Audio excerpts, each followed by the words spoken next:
Hey, this is Andrew Jones. You're watching On Deck with Tyler. Hey guys, Mike Fullnever's here. You're watching On Deck with Tyler Redmond. Hi, this is Phil Newcomb. You're watching On Deck with Tyler Redmond. This is Mark the Banks. I'm on deck. Tyler Redmond. Welcome into On Deck. I'm Tyler Redmond. As always, make sure to like this video, subscribe to this channel, and hit the bell for notifications so you can stay up to date with everything going on this channel. Also, you can follow me on social media. I'm Tyler Redmond at BubblegumJesus on Twitter and Instagram. So, Sean Newcomb took the mound last night against the New York Mets, and he would take on Rick Porcello. And this was a very, very, very up and down game. And Rick Porcello actually had a rough first inning, but really seemed to handle his own after that. In the first, it would be 3 consecutive 2-out singles by first Freddie, then Ozuna, then Matt Adams would drive in Freddie with the third single. Then Travis d'Arnaud would again single into center field, driving in the second run Ozuna. That would make the score 2-0 Atlanta Braves. This would be the only trouble Rick Porcello really seemed to be in last night. He pitched 4 innings and was taken out, to me, in questionable circumstances. Really in questionable circumstances. And Porcello would pitch around Dansby, and right now, who would blame him there? He would walk Swanson on 4 pitches.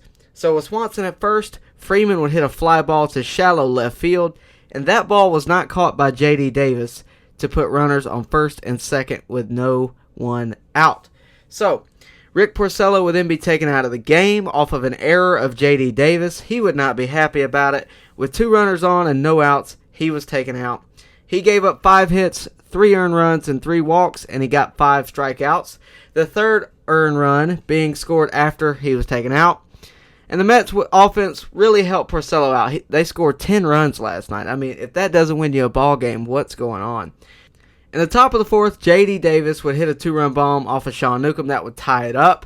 And the 5th inning would be no better to the Braves and their pitching staff. Robinson Cano would homer, making the score 3-2 New York as they take the lead. The Braves would eventually remove Newcomb with runners on and bring in Jhoulys Chacín, who wouldn't have any better luck. He would walk the bases loaded twice, making the score 5-2 New York. Yoenis Cespedes would then double, scoring 2, making it 7-2 Mets. Cano would then single and drive in another run, making the score 8-2 to go into the bottom of the 5th. Now the Braves would slowly but surely, in that familiar way, fight back, and they did. In the bottom of the 5th, Matt Adams would double to right, driving in Swanson, making the score 8-3. Still a very big lead from New York.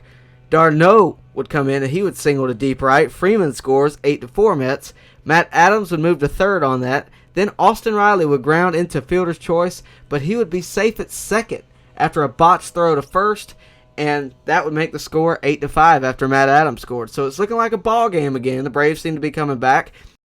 The Braves would give Chacín another go in the 6th, but it wouldn't look any better. He would give up a homer to Rosario, 9-5 New York Mets. Another run would score on J.D. Davis's single. The Braves would be down 10-5 going into the bottom of the 6th inning. With a runner on, MVP candidate Dansby Swanson would double, making the score 10-6.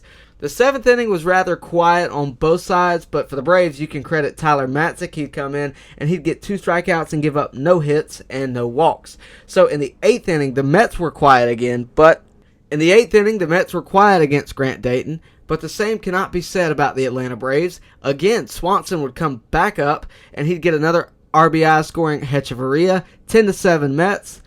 Later in the inning, with Inciarte on third, Freeman would walk, and Ender would score on a wild pitch thrown by Betances, and Dansby would move to third base, 10-8 Mets.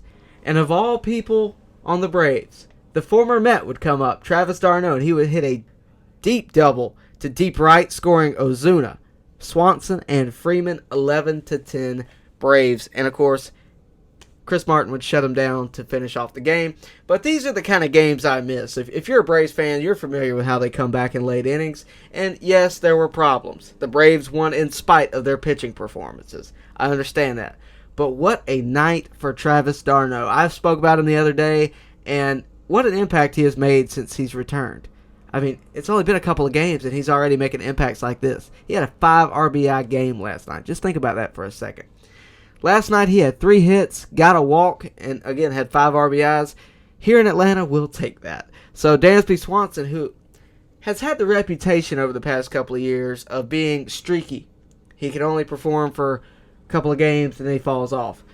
He's just continuing to show off those adjustments he made in this extended offseason of 2020, and I really like what we're seeing out of him thus far in 2020. And I took a minute to go look at his stats and how they compare to other players around the game. Through 8 games and 31 at-bats, he has 12 hits, 2 homers, a .387 batting average, and an on-base percentage of .406. He is tied for leading MLB in RBIs with 11. He's currently only tied with Nelson Cruz. He's also tied for leading the National League in hits with 12. The guy is just tearing it up right now, and it's good to see him grow every year, but we're really seeing what the hype was all about when he first came up to the Braves. You know, he struggled early on, but we're really starting to see what a special player Dansby Swanson is. Obviously, some things we got to work out around just overall with the Braves, most notably the pitching. Sean Newcomb had really good stuff last night, but his inconsistency it's just not working out for him right now.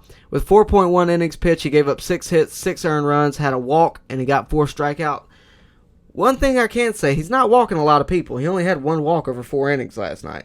He's just not being consistent, and he's getting hit a lot. So hopefully, if he's going to be a starter, we have to fix that. He'd be great out of the bullpen. I mean, he kept runs to a minimum for a couple of innings. I don't mind that. But right now, as a starter, I'm not confident in his ability. But another guy that I'm not confident in is Jhoulys Chacín. He only had 1 inning pitched last night, and he gave up 4 earned runs, 2 walks, and he only got 2 strikeouts. He's just being hit just like Newcomb is. But other than that, you know, we got to talk about the guy struggling at the plate. I've shied away from this because I really thought by now he would get it into gear, but Ronald Acuna has been struggling tremendously. Through 8 games, he's only got 5 hits, and he's leading the league in strikeouts with 17. He's only got a .152 batting average, and last night he was 1 for 5. So at some point, we do have to look at that and wonder what's up. And, you know, anytime you ask that question, was, oh, he'll get into gear, he'll get into gear. Well, we're 8 games out of 60 in, and things haven't changed. This is a really short season. It's not a marathon. If this was a 162-game season, I don't think anybody would be worried. But he's leading the league in strikeouts. He has hit some hard-hit balls that just haven't landed over the past few games, so hopefully that's a good sign. But right now, it's not panic mode by any means with Ronald Acuna. He's an elite player. But at some point, he does have to get it into gear.